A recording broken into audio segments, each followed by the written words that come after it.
welcome to the show of Janda Becanda. Today we have a very special guest, a fellow podcaster. His name is Hayden. His podcast is called All That Film. So he is crazy all things films, TVs. If it's shot and somebody's acting in it, he's interested in it. And today we're going to have a very special show. Hayden and I are going to discuss specific films for all things Janda. And of course, Hayden, I've already explained to you, Janda is the Indonesian word for both widow and divorcee. So any films that has a central focus on that is what we're going to be discussing today.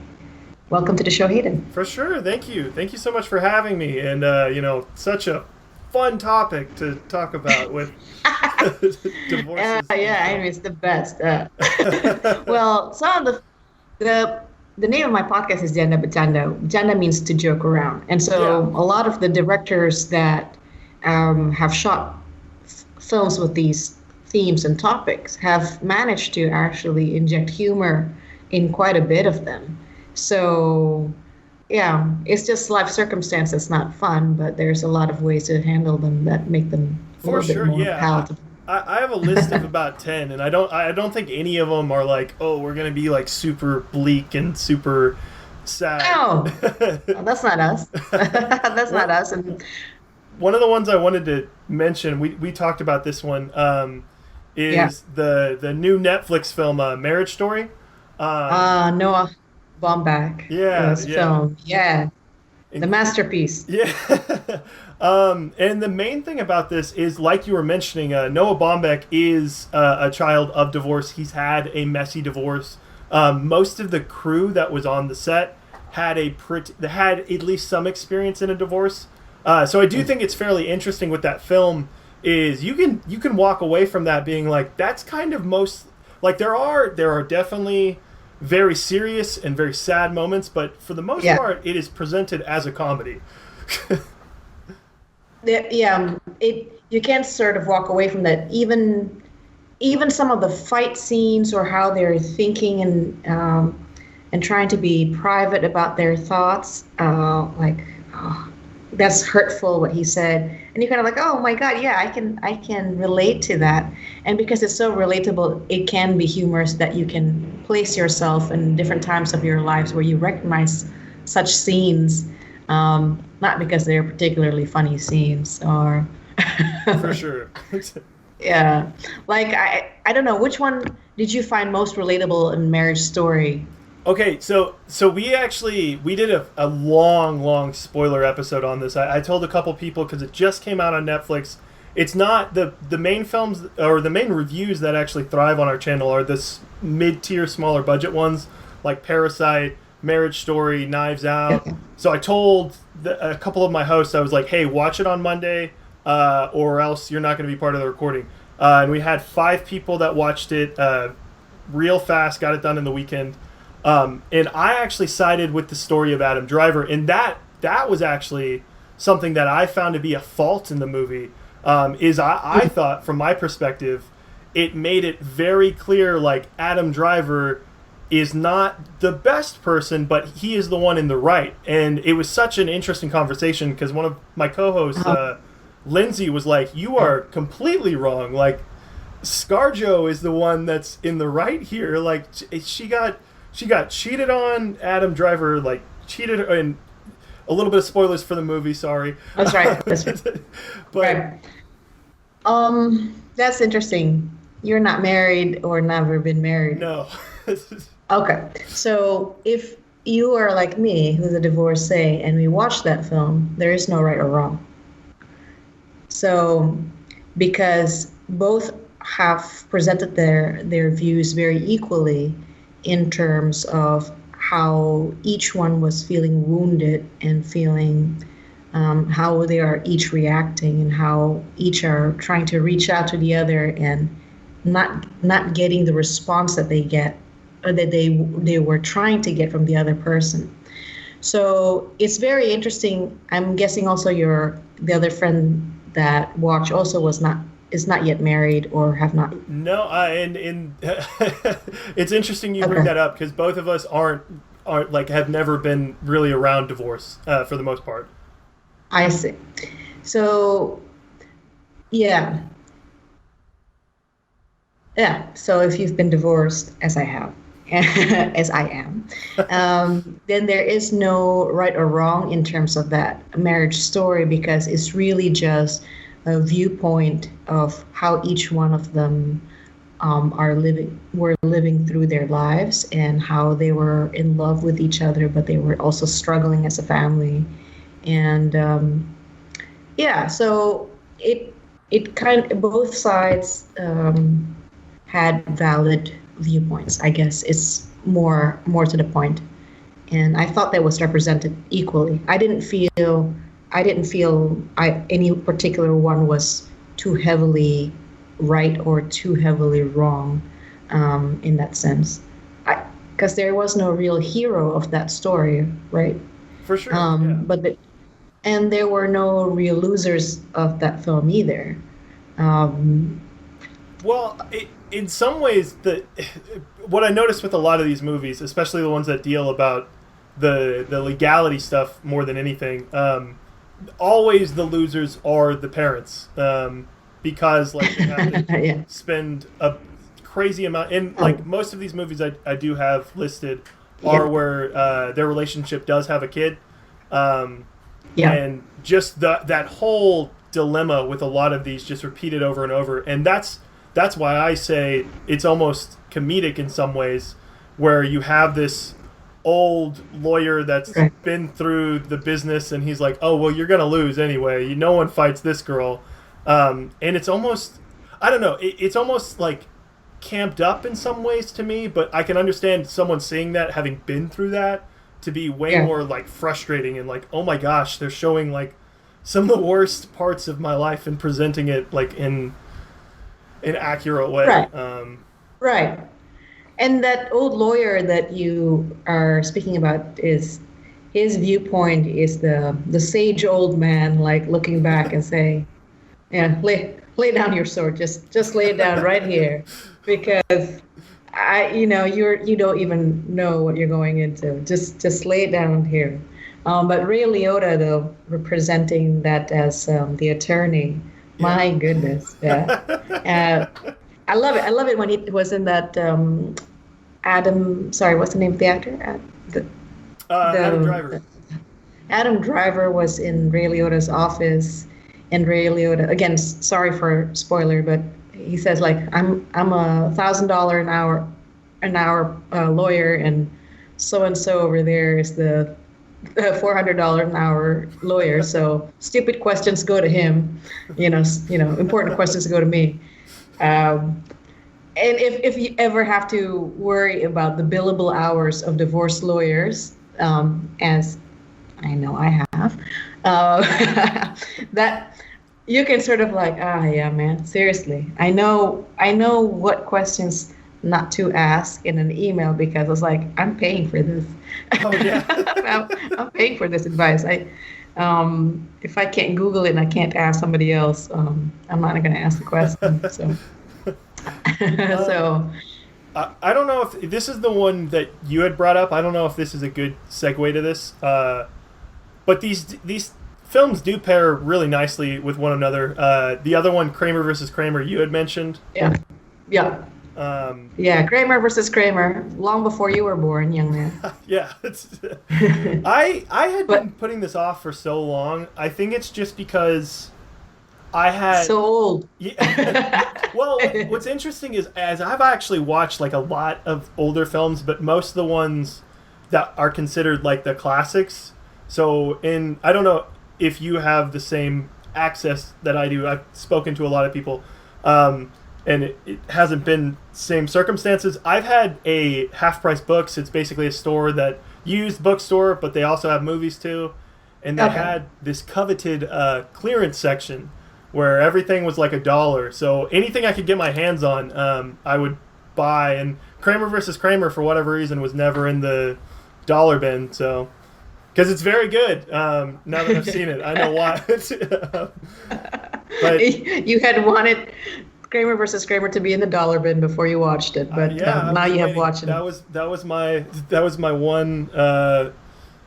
one little obligation that I wanted to the universe section. Yeah, but no, it's really good. Well, and I'm glad that you had brought that film to my attention, because it was one of those that I was like, yeah, I understand Dustin Hoffman and Meryl Streep are good actors, whatever. And then you watch it and it's like, oh no, they are some of the best actors that we have.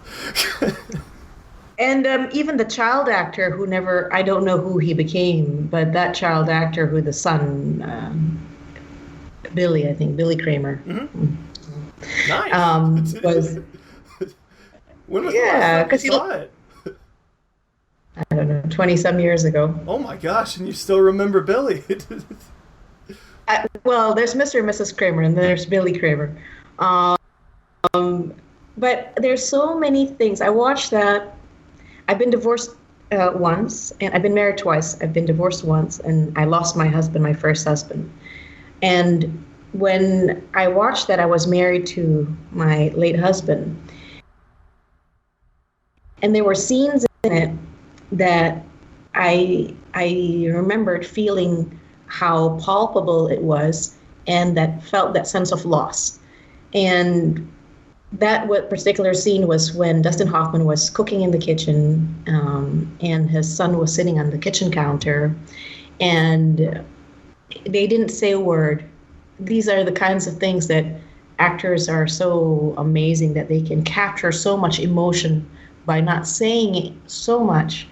And then Billy's face just went to a sulk and sadness, because his parents were trying to have this custody battle over him, and he hugged him, and that sense of belonging to parents, and that no one parent was greater than the other for that boy, was for me captured in that one scene. And that film, I'm interested in your viewpoint, because you have a very interesting take about, from the last one you said there was somebody who's a winner or who's a loser, right or wrong. What was your sense in that film, Kramer versus Kramer? Who was right or who was wrong? I think for me, again, maybe it's the context of having this great conversation of Marriage Story, where it's like, oh, well, like the director wasn't trying to say Adam Driver's right. And I think part of the reason that maybe I felt that in that first film is Noah Baumbach is the one that made it. So it's almost like in my head psychologically, it's like, oh, well, he's making this, of course, handsome Adam Driver as himself. Him. Yeah. To depict the Noah Baumbach character. But I don't think I had that going into this, and I had the context of Marriage Story.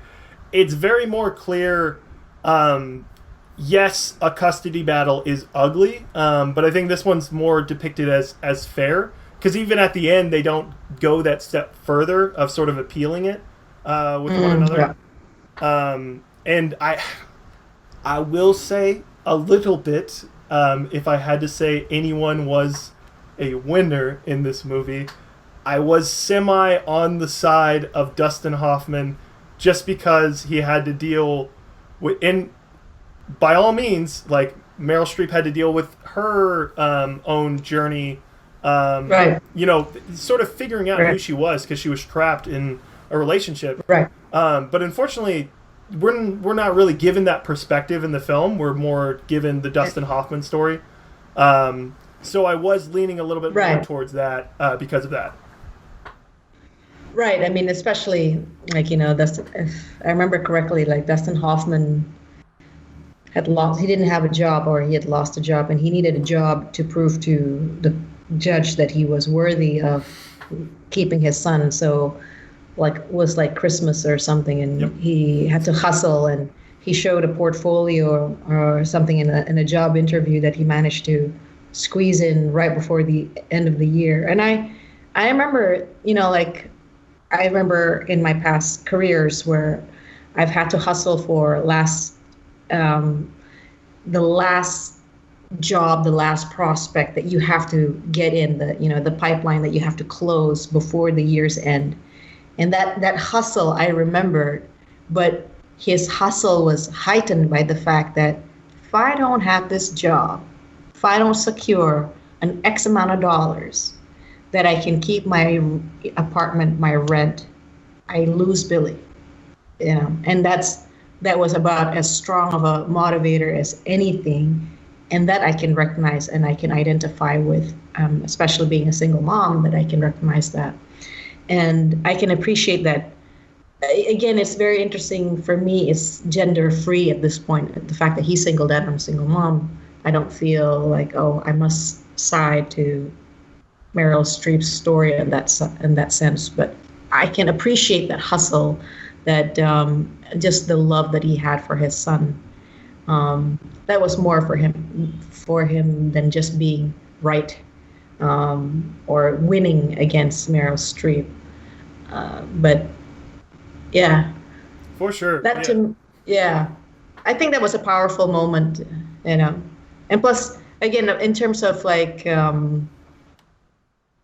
moments in films where you're kind of like you can place yourself in those job interviews where he was showing his portfolio, and I think he's, what is that, like ad man or something? He was in advertising. He does comics, but he is in advertising, so I wasn't too sure. Right. So then he had like a portfolio of drawings. He's like, oh, like that a huge part of that was me. And remember that, like when you're presenting yourself, yeah, I was part of a team, and a good component of that where I was part of a team, but my contribution to that was large. And Dustin Hoffman is so good at that. He's so good at, I don't know, he can be frustrated with just a stare. For sure, like yeah. He's very good at that. Him and Pacino both, like in their peaks, are amazing at that. But I being frustrated with just staring. Yeah. Just seeing the anger in their eyes and just what they're doing facially is something crazy. But yeah, they can droop their faces. I think it was good that you mentioned the child actor was great, because that could have been, if a child actor is not doing well in a film, it's never a child's fault for sure, but it's distracting for the watch. And whoever they got for this Billy was incredible. The scene that you were talking about was just really just an emotional moment that really makes you feel the weight of the whole situation. But I think on top of that, what really sort of sets the tone for me is the scene where Billy and his father are talking, and he just looks at him and he says, "Are you going to leave me too?" And in that moment, because they just had a huge fight after this, and in that moment, Dustin Hoffman it's like all the anger that was in this divorce that he's been experiencing for the past month or so just goes away, and he realizes, hey, like, this divorce is affecting my child too. Like, so he immediately gets parent mode. Hey, don't worry, she did not leave because of you. Like, she's figuring things out. It's okay. Yeah. And I think that's where the movie becomes, okay, well, these people are, like, they still, again, like, that's present in Marriage Story, where these two still have love for each other and a connection. It's just frustrating to try and compromise on certain things. Yeah. Right. And now that you mentioned that, I also remember the parallel from one kitchen scene from Kramer versus Kramer to another kitchen scene in Marriage Story. Sure. Was when he did the cut, Adam Driver did the cutter, and he had cut himself. And then his son just walked in, and he was just lying down, like, oh my God, the social worker had just left, and and he could probably just bleed to death, like, in that kitchen. And I'm like, oh my God. I was like, things can go so bad so quickly in I was like, in just a moment. Yeah, you almost miss it when it happens in the movie, just because it's so quick, where he does the trick and it's like, oh, your arm is cut in half. Yeah. Yeah. So that was quite bad. For sure. So I think for divorce films, those two, and right now, pretty much they're kind of top of the list, aren't they? For sure. Yeah, I have a couple if you want me to mention a couple. Yeah. All right, let's do it. Let's do your top 10 list. Have you seen Her with Joaquin Phoenix? Sci-fi. Yeah. Yeah. Yes, the one with Scarlett Johansson as the voice. Yeah. So all right. So this Scarlett Johansson night. Yeah. This one I wrote down because I don't think this necessarily comes to mind in terms of divorce films because, like you were saying, most of these films are centered around the divorce. But this is someone just got out of a divorce, and I find it really fascinating to do a little bit of a character study of someone who's just come out of that, who's semi trying to find himself, and he's given this new technology where it seems baffling at first, and I can understand a couple of my friends that I've recommended Her, they're like, but why does he like flirt with the phone? And I'm like, okay, I semi get where you're coming from, but you have to remember this is in a somewhat near future where this is a little bit more like regular. And I think what Her is able to capture is almost that Joaquin Phoenix out of a divorce is wanting something easier almost, and that's what Scarlett Johansson's character is giving him in a means of fulfillment, where it's like, oh, well, she's programmed to, be everything you want to be, whereas other relationships have their faults, have their flaws. That's just what's part of being human. And I do think it's very interesting where that film eventually goes. I actually won't spoil Her, just because I think where that film goes at the end is indicative of sort of getting over a huge breakup and a divorce. But that was one of the ones I thought would be important to mention. Well, you almost nailed it there in terms of why is he speaking to the phone? Well, it's more than just the phone. You can advise your friends. She is the perfect woman. So she is the other woman. So that's always central to the many good relationship films is who is the other person. And typically when there is a heroine, she's kind of also an anti-heroine because she's not the wife either. She's not the ex-wife either. So she is the perfect person in that sense, especially when the AI at the beginning of that was trying to build the personality to suit who is Joaquin Phoenix looking for. And then there's like, so who do you favor? How do you feel about your mother? That was the total Freudian moment, right? When they had that. And then, woof, like it understood completely. We know exactly who you're looking for. How you are in your relationship to your mother, here's the perfect woman that we can create for you. And then, what's not to love about that AI, really? She can sort she can archive your old emails and sort out I'd love somebody who can archive my email files too. Yeah. That'd be great. If I had someone that was just, having a good conversation with me while cleaning, doing that, doing all the chores that I don't want to do, of course you're gonna fall in love with them. I know exactly. I think that's kind of the point. But you know what? That's very interesting. I hadn't even thought about Her as a divorce film, but you're right. It does count as one. So that's technically. Technically. But so that's your number 2 film. On the top 10 list? These are not necessarily in order. I just have about 10 of them, and we can cut it if we go long or anything. But the next one I have is Crazy Stupid Love. Have you seen that one? Oh, yeah. With Ryan Gosling, and I was going to miss it. Yep. Of course. Can't miss a Ryan Gosling. I am a female on the planet Earth. Of course, I have seen a Ryan Gosling film. I will I watched it when I was married too, so maybe yeah. that's okay. Yeah, of course. I'll probably That's say a this is great. like the That's a great most film. Ryan Goslingness he is, because like there's a lot of films where he's the comedic Ryan Gosling or the action stoic Ryan Gosling, but this is like he's the stoic and cool teacher to Steve Carell. He's this perfect lover for Emma Stone. And yeah, the whole conceit of the film is they start with a divorce that's because Steve Carell's wife is cheating on someone, and I just think it.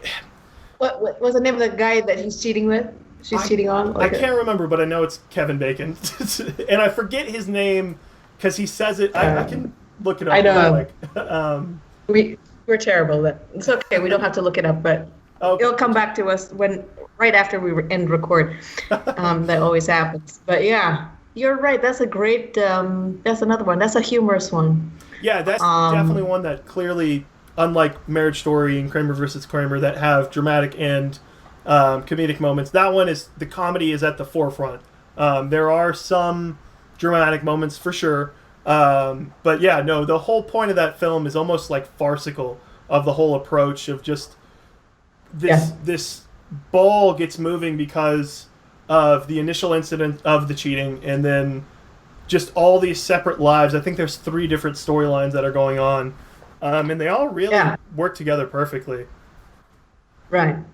And Steve Carell's friend, the one he had called to come and have drinks, and he came and brought a parting gift cologne, because his friend was also a friend of his wife, was Julianne Moore's wife, and he had to decide, and he had to make a choice who he was going to stay friends with. That was another very real divorce moment. Yeah. Sometimes you have to choose who you're going to stay friends with. Are you going to stay friends with the husband, or are you going to stay friends with the wife? And that's in real life, whether you make a choice of right or wrong, winner or loser, I suppose, him or her. And that was very understated, but that's actually part of a real thing in divorce life. Well, to go back to Marriage Story just a little bit, even Scarlett Johansson's mom in that film is still head over heels for Adam Driver, as she's saying. And she chose him actually over her, really. Yep. Yeah, because the old lawyer was her referral, wasn't he? Yep. Wasn't he? Yeah. So. Which is such an interesting thing. But another one that I have, this one's actually a foreign film. And it's from Asghar Farhadi. He's a really famous director, and he has this film called A Separation. Marvelous film. We have. Where is this from? This film? I want to say Iran, but I'm not sure. Okay, A Separation. Yeah, I'd have to look to be sure. I know one of his films was nominated, and I think won for Best Foreign Film. But basically, the whole premise of this film is there's 4 relationships, in the way that their society is set up doesn't make it easy for a clean divorce. So it's this interesting dilemma, because they don't really want to divorce each other, but they're kind of at like they're just at a mutual disagreement, and it's almost like what's weird is the mutual disagreement comes down to the husband is very prideful, and I again no history with divorce, but I have seen people slightly ruin part of their lives because they've been prideful about something, and they've stuck their feet in the ground and said, I am not moving on this. So just to see that presented, and this is a very dramatic film, but it really handles what you were saying earlier, that no one is right or wrong in this situation. Right. There's just problems, and we have to figure out how to solve them. Right. It really evolves into something else. I think it's on Amazon Prime, if I recall. So if you Okay. have that, definitely check it out. I will definitely check it out. So Um, what's next? I have Richard Linklater, and this is actually not a film that I particularly love, but I think the presentation of it is definitely interesting. Have you heard of Richard Linklater's Boyhood? No, It's I a have film not. that takes place. It's filmed over 12 years.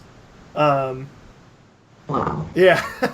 So basically, he films it in my It's a documentary? no. It's almost shot like a documentary though, Okay. in a lot of weird ways. But it's just a 2 hour film, and that's sort of the premise of it. And you slowly see this good, understanding couple just change into something completely different. And what sort of happens through the lens of this child. I think the problem for this film for me is that I think the main character is too much of a blank slate. So they'll be like, oh, well, he's watching Dragon Ball Z and riding his bike. And it's like, okay, those are things that a character can do, but who is this character? And I feel like the director relied too heavily on, oh, well, we're showing him growing up, so that's his character. Whereas both the parents, I feel like he did a really good job of here's where they are, here's how they change along the process, because there's a while where they do not want to see each other, they do not want to talk to each other. And then it gets to his graduation, and they're both there sharing, this understanding of, hey, we want the best for our kid. We can be here in this moment. We can talk to each other without, wanting to stab each other in the back verbally. And Right. I just feel like it does a really good job of, hey, this is an accurate portrayal of a situation that happens to a lot of people. Yes. I can understand that, like when movie directors can capture those things well. For Good. sure. I'm going to look that up. Yeah. I'm going to look that up. Boyhood. And then Boyhood and A Separation. yes, yeah. And then there's another one from Steve McQueen, not the actor. He's the director. He did, I believe he won Best Director for 12 Years a Slave. But he's done Shane. Oh, He's done, I'm trying to remember the other, Michael Fassbender. But he did this movie called Widows, which is literally about widows. Okay. So you I had have not mentioned, seen that movie. yeah, you had mentioned right before that we're talking divorce Yeah. films and widows, and I was like, must think of widow films. And this is I not. haven't Let me seen tell it. you, this is not your grandma's widow film, because it's a heist action film that just does a ton of things really good, and I think. Man, you were talking about Dustin Hoffman and how great of an actor he is. Viola Davis equally is just in a moment where she's screaming in the shower, and you just feel everything that's like going through her mind in an instant. It's really powerful stuff. She's great. Oh, okay, so I'm going to check that out too. Widows. I Oh, have to. you That's haven't seen mandatory Widows. watching now. That's mandatory watching for me. Yeah. All right, thanks for bringing that up. No, it's a super awesome thriller. Again, I won't say anything because that's sort of one where there are actual spoilers to it. But basically, I won't say anything. And then one that I thought was an interesting one to bring up that I won't talk on too much because it's kind of ridiculous and kind of Disney-fied version of this. But one of the ones I immediately thought of was The Parent Trap. Oh, Just because the whole plot of The Parent Trap is that's the one with Lindsay Lohan, was it? or the older version. I think both are great. But yeah, Lindsay Lohan is in the newer one. Yeah. There's one like I want to say from the 50s, but it might be a 60s movie. It might even be 70s. But yeah, the whole point of Marriage Story is these two kids are separated because their parents got divorced, and then they trick their parents. They try to trick their parents to getting back together. You said Marriage Story when you meant Parent. Oh yeah, Trap. yeah. Sorry, Parent Trap. That's okay. I got you. Yeah, I got you. Thank you. But yeah, no, this whole movie, it's kind of like the Disney version of this story. A lot of these present it in more of a real way, and this one is more like. Well, that's the interesting Back one, together right? now.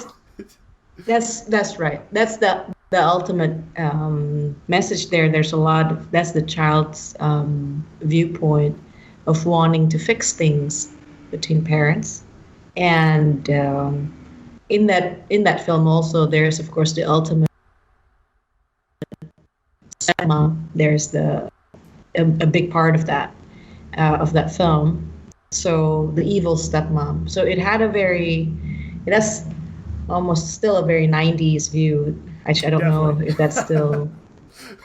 Yeah, because modern day divorced families, they have a lot of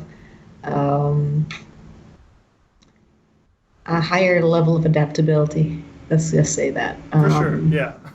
from the children and from the parents down. But that's an interesting choice, Parent Trap. I hadn't thought about that. So Yeah. what's the so how many are we on now? Like Marriage Story, Kramer versus Kramer, A I think Separation, we're at 8. Widows. I only have 2 left. Make them good choices, Hayden. One of them is one I actually haven't seen in a while. So I've only seen a couple moments of this. But just going off of what you're mentioning, a 90s approach to divorce films, Mrs. Doubtfire comes to mind.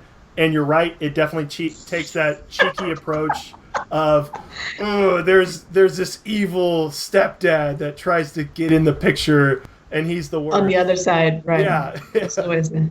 Right. It's definitely a unique approach to divorce films, technically, because Robin Williams dresses up as a maid to be able to still be with his kids.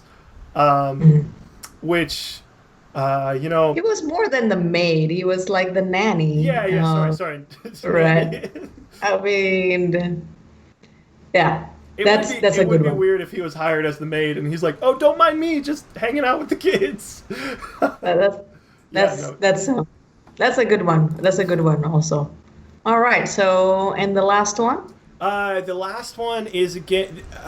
I'm hoping maybe you've heard of this, but it's again in that mid tier. Is 2015's Carol. It stars Rooney Mara and Cate Blanchett. There's a Cate Blanchett movie that I haven't seen. Okay. Yeah. What's it called again? Carol, and it's really really caught on an audience with the Letterboxd community. It's one of the popular.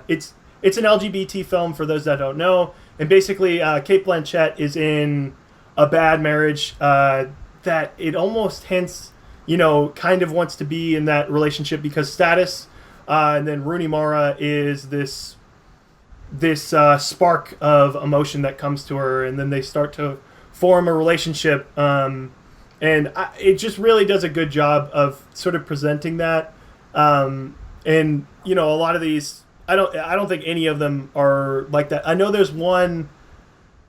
Well, this isn't a divorce film. The husband just dies, so it would fall under Widows. There's one called I forget what it is, but it's with Adam Driver and Jason Bateman, and the mother turns out to once the husband dies, she's like, "Oh yeah, I've been into women this whole time. I just didn't want to ruin our family." And that is not what Carol is. It's very much a more dramatic, whereas that's a comedic portrayal of that. But yeah, Carol does a really good job of keying into the drama of those scenes. But on top of that, it has an amazing cinematographer behind it. Beautiful, beautiful eye that they have. And on top of that, it has one of the most memorable scores ever. So yeah, you guys got homework now. Well, okay. Let me see if we can go through my list quickly. Go for it, yeah. Sorry, I guess I've been talking this whole time. My bad. Oh, no, that's not bad at all. So, Marriage Story, Kramer versus Kramer, and of course, Jerry Maguire is an important. I forgot that was a divorce movie. Well,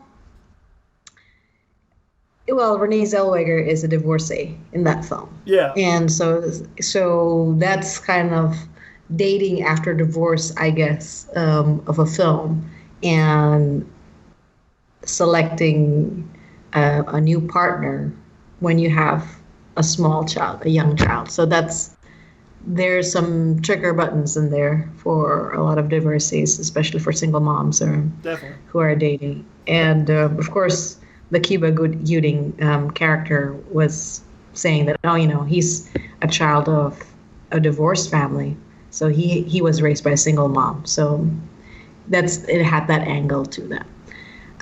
The other one is Blended with Adam Sandler and Drew Barrymore. I haven't seen that yet, so now I have homework from you. That's one. P.S. I Love You. That's the one with Hilary Swank. Hilary Swank was widowed, and again, spoiler, and for a full year after her husband's death, she kept on receiving notes, handwritten notes that were from him. So, P.S. I Love You, hence. That was a very good film. The First Wives Club. I don't even know about this one. Okay. Please tell. So, I think it was on a list I saw when I was trying to look through movies. Let's see if I can't, if I don't mangle this, but Bette Midler, the one who plays Rizzo in Grease, I can't remember the actress's name. I'm blanking. I'm sorry. Well, Grease and the one who plays Rizzo. Yeah. Right. So the actress who plays that is in there. Diane Keaton. And so there are four of them. But we're gonna get the names of them. But the First Wives Club for sure is on that list. It's an amazing one. And speaking of the young tart other woman, Sarah Jessica Parker plays that part. And so that was an interesting one. Under the Tuscan Sun, that's with the ever gorgeous Diane Lane. And so her husband cheated on her, but somehow, because of frugality issues, he managed to take over their home, even though that was her house, but he took over the house. And so she went on a world trip and went to Italy and to Tuscany and ended up just starting a new life there. So that was a very interesting film for me. Total chick flick. Is that one based on a book? It may have been. Okay. It may have been. I was just wondering because the title sounded so familiar, but I know for sure. Under Tuscan Sun. Yeah. Well, the next one for sure is based on the book, Eat, Pray, Love. Oh, nice. Yeah, another divorce film. And also a book. The next one is How Stella Got Her Groove Back. Yeah. Have you seen that one? How Stella Got Her Groove Back? I have not, but does Stella get her groove back? She did, but you must also watch. This is based on a woman's true story, and both Eat, Pray, Love and How Stella Got Her Groove Back, the authors, this is based on their semi-autobiographical, I guess, or if not fully autobiographical. Yeah.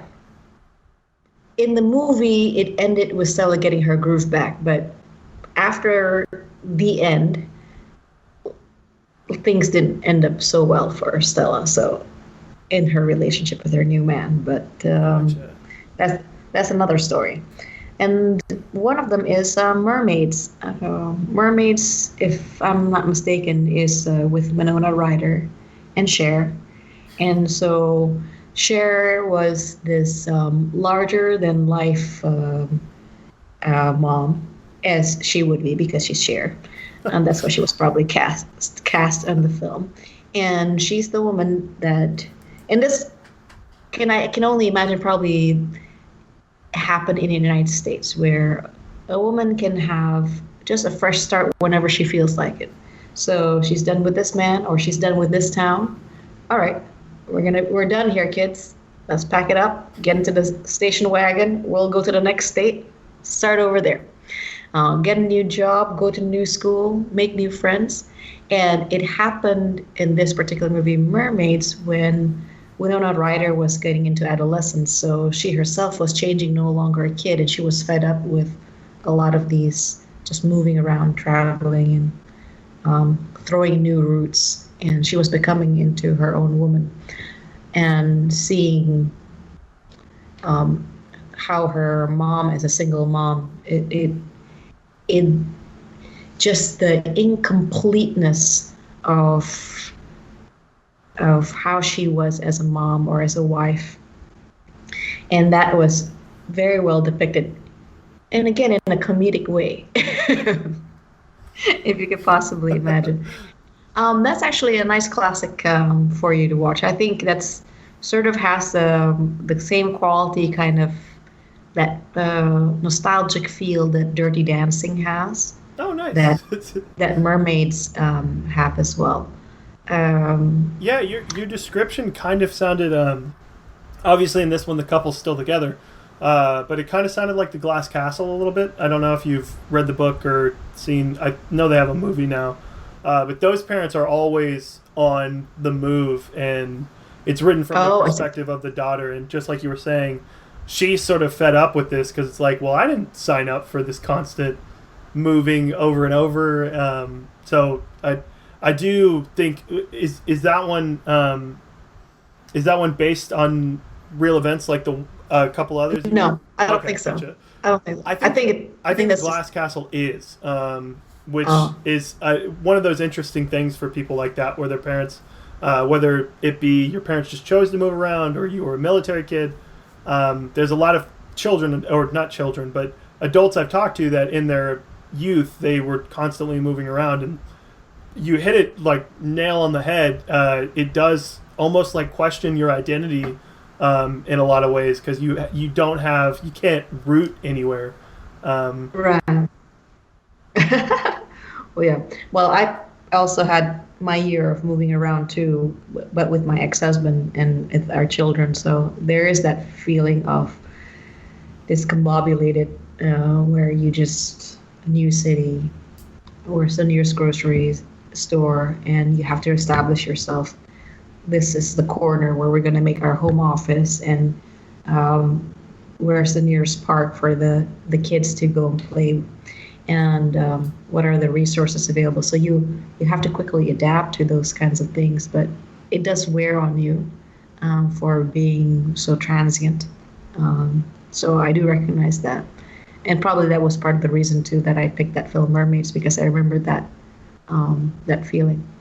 So I think that was my top 10 list. I really like doing this with you. I think we should pick more films and to discuss. Next time I want to talk to you about TV shows that are gender shows. I think for sure Golden Girls would be on that list, because Golden Girls deserve to be on every list, I think. Of course, yeah. You can't have a list without Golden Girls.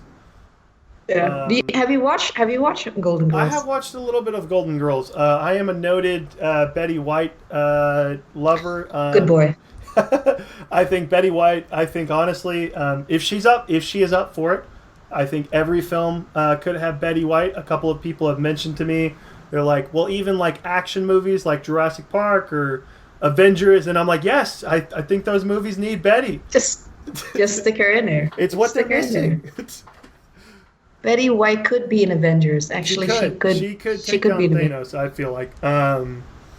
But one of the ones that I wanted to mention, if you wanted to talk about this on a separate thing, Noah Baumbach, Marriage Story, a ton of other films that I could have named. A lot of his films sort of deal with this feeling. Not necessarily, they're not all centered around divorce or being widowed, but some of them are just this feeling of, okay, where am I going to go in life in the future? Like, what's going to happen?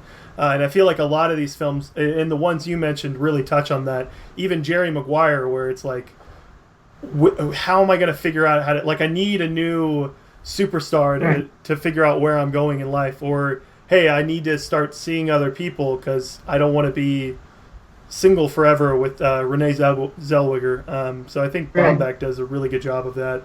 If you ever want to talk about the rest of his films. we'll have, you know what, Hayden? I think it merits another episode where we have to talk about all things Noah Baumbach. I think, For yeah, I sure. think he's Yeah. yeah, I think, you're wrong. And Golden We're gonna Girls. We can do a double feature. Noah Baumbach and Golden Girls, especially Betty White. Yeah. I'm game for that. I think that's lovely. Hayden, it's been a pleasure, and uh, I'm going to compile all the lists of those films so that people can compare. And hey, our followers, please let us know of your favorite films that you think should have been mentioned or should have been on the list. Your favorites or your thoughts on any of those films. Let us know. Um, I will have your details on my show notes so that people know how to get in touch. And do check out All That Film podcast. And I'm assuming it's available everywhere podcast is available. Yeah, I just switched over to Anchor. So yeah, every podcast wherever you consume podcasts. Funnily enough, this is a full story for another time. I don't know if I need to look at this eventually, but I know our show gets posted in Singapore.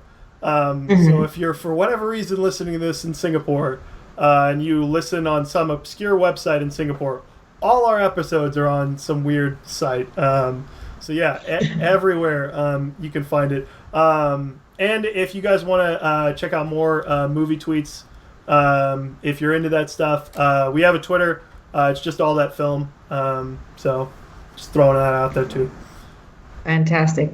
And likewise, for any episodes on Janda Becanda you'd like to find out, it's also available everywhere you find your podcast. This is the only episode where we talk about movies. The other stuff we talk about personal development and other inspiring stories. Yeah, I will say this is probably the only episode we focus on divorce and marriage. So if you're like, oh, I can't wait to see their thoughts on the new divorce film. So yeah, it was a fun little crossover.